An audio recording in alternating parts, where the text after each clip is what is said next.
विधानसभा में 23 फरवरी को राज्य का बजट पेश होगा। मुख्यमंत्री अशोक गहलोत विधानसभा में राजस्थान का बजट पेश करेंगे।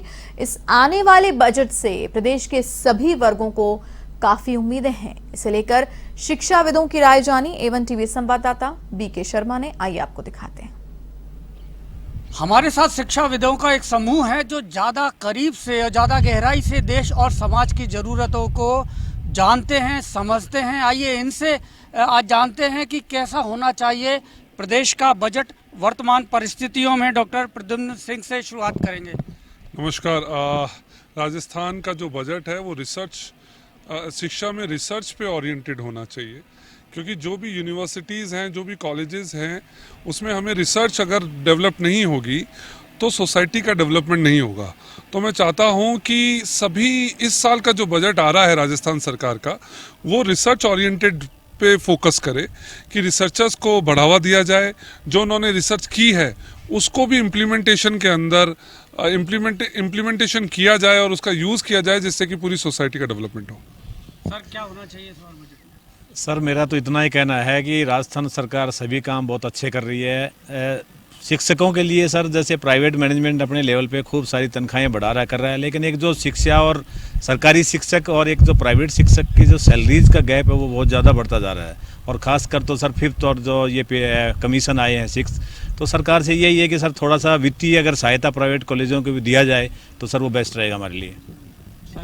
हाँ, मैं यही चाहता हूँ कि अपने रिसर्च सेंटर खोले जाएं, नए नए जो डिपार्टमेंट साइंस एंड टेक्नोलॉजी है, तो जिसमें पीजी के स्टूडेंट केवल गवर्नमेंट कॉलेजेस के जो बच्चे हैं वो ही कुछ स्कीम में, यानी वो सारी स्कीम में तो पार्टिसिपेट कर लेते हैं, लेकिन हमारे प्राइवेट जो कॉलेजेस हैं उनके बच्चे पार्टिसिपेट नहीं कर पाते हैं। तो मेरी यही है कि हमारे प्राइवेट जो कॉलेजेस के जो बच्चे हैं, पीजी के बच्चे हैं, उनको भी उनमें उनका योगदान होना चाहिए और उनको अनुमति मिले उसमें पार्टिसिपेट। नमस्कार सर, मैं चाहूँगा राजस्थान गवर्नमेंट से आह्वान करना कि जो हमारा एजुकेशन सिस्टम है उसमें एक क्वालिटी एजुकेशन में भी ध्यान दिया जाए, जिसमें कि स्टूडेंट्स को और से और ज़्यादा रिसर्च पे भी काम कर सके और बहुत अच्छे से सिलेबस भी वो आगे करवा सके। तो मैं यही चाहूँगा। मैं प्राइवेट कॉलेजों के बारे में कहना चाहूँगा कि गवर्नमेंट के द्वारा, राजस्थान सरकार के द्वारा प्राइवेट जो सेक्टर्स के जो कॉलेजेज हैं इनको प्रॉपर फैसिलिटी प्रोवाइड की जाए और इनको सब्सिडीज़ भी दी जाए, ताकि ये बेटर एजुकेशन प्रोवाइड कर सके, क्वालिटी एजुकेशन दे सके और शिक्षा के क्षेत्र को बहुत आगे बढ़ा सके और वोकेशनल जो कोर्सेज हैं उनको भी वो इंक्रीज कर सके।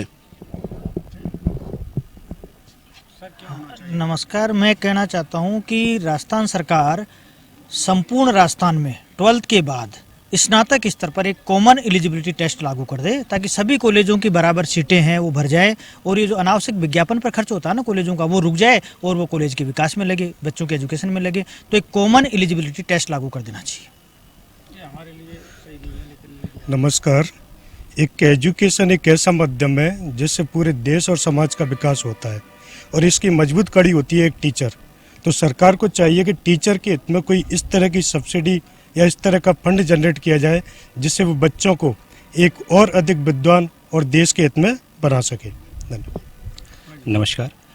एक शिक्षक होने के नाते मैं राज्य सरकार को 2 बातों पर ध्यान दिलाना चाहता हूँ कि देश और राज्य के विकास के लिए शिक्षा और स्वास्थ्य, ये 2 ऐसे सेक्टर है, ऐसे क्षेत्र है जिससे मानव को मानव संसाधन बनाया जा सकता है।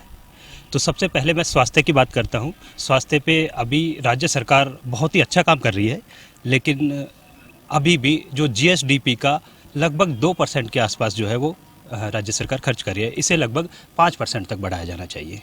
दूसरी बात फिर मैं शिक्षा पे आता हूँ कि शिक्षा के क्षेत्र में जो योग और स्पोर्ट्स और जो ऐसे प्रोग्राम जो हैं जो जॉब प्रोवाइड कराने वाले हैं, उनमें मतलब नवाचार जो है शिक्षा में और किए जाने चाहिए। सर, एक शिक्षक होते हैं, मैं ये बताना चाहूँगी, गवर्नमेंट योजनाएं तो बहुत चलाती है, लेकिन उन योजनाओं का नॉलेज डिपार्टमेंट के कर्मचारियों को भी नहीं होता और आम जनता को भी नहीं होता। उसके लिए पर्टिकुलर गवर्नमेंट को कैंडिडेट रखने चाहिए, जिससे जिला स्तर और ब्लॉक लेवल पर बंदे रखने चाहिए, जिससे मतलब लोगों को जानकारी प्रोवाइड करवाया जा सके और हर योजना की जानकारी हर डिपार्टमेंट से संबंधित कर्मचारियों के पास भी होनी चाहिए और साथ ही साथ जनता तक, वो अंतिम पंक्ति में खड़े व्यक्ति को लाभ किस तरह से मिले वो लोगों तक भी जानकारी होनी चाहिए।